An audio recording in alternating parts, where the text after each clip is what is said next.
I am Bill from CJ Pony Parts. If you've been around Mustangs long enough, at some point in time you've probably owned a Nitto NT555 tire.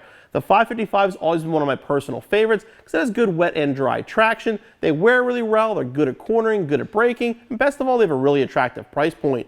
The NT555 has been around for quite a long time though, and Nitto's ready to launch their next generation tire.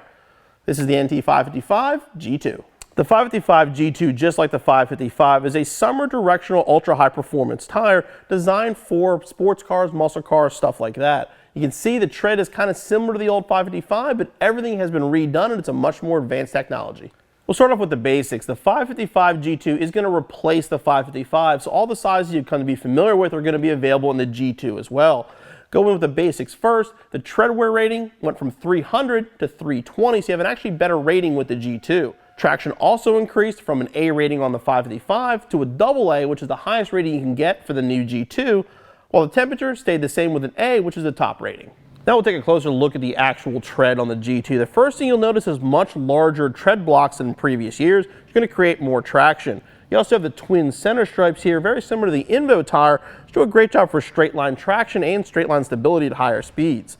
There's also a lot more reinforcement on the shoulders, which will work great for both wet and dry traction. You see much larger grooves in the tire for getting water off the tire, again, much better for wet performance.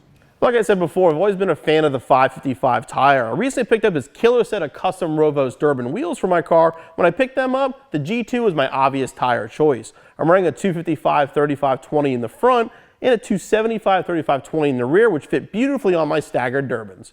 The Nitto NT555 G2s are going to be available in a variety of sizes. We'll have plenty of tire packages available for different years. We're also going to have some killer wheel and tire packages, including setups with the Rovos Durban. With the cold roads here in PA, I haven't had a chance to put too many miles on my G2s yet, but so far they're nice and quiet and they feel really good even on the cold roads. Once it gets warm out, we'll definitely do a full in-depth driving review of the 555 G2.